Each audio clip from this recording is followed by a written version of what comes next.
Councillor. உங்களுக்கு 18 வயசு ஆயிருக்கணும், நீங்க அதே தொகுதியில் தான் நிக்கணும். இந்த தகவல் தப்புங்க. கவுன்சிலராக 18 இல்லைங்க, 21 வயசு ஆகணுங்க. அதே தொகுதியில பிறந்திருக்கணும்னு அவசியமும் கிடையாதுங்க.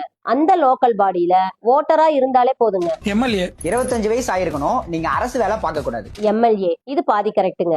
25 வயசு அது கரெக்ட் தாங்க. ஆனா அரசு வேலை பார்க்க கூடாதுன்னு இல்ல. அரசு வேலையில இருந்தா தேர்தல்ல நிக்க முடியாது.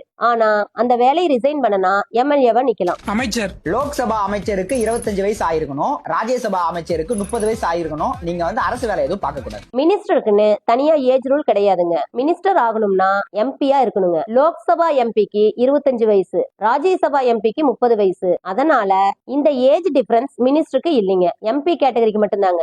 முதலமைச்சர். கண்டிப்பா 25 வயசு ஆயிருக்கணும், அண்ட் முக்கியமா எம்எல்ஏவா இருக்கணும். சிஎம் எம்எல்ஏவா இல்லாமலே கூட அப்பாயிண்ட் ஆகலாம். ஆனா கண்டிஷன் என்னன்னா 6 மாசத்துக்குள்ள எம்எல்ஏ அல்லது எம்எல்சி ஆகணும். அதனால எம்எல்ஏங்கிறது கம்பல்சரி தாங்க. ஆனா இமீடியட்டா கம்பல்சரி கிடையாது. பிரதமர். 25 வயசு ஆயிருக்கணும், லோக்சபா இல்ல ராஜ்யசபால உறுப்பினரா இருக்கணும், அண்ட் முக்கியமா அரசு வேலை பார்க்கவே கூடாது. இது மோஸ்ட்லி கரெக்ட்டுங்க.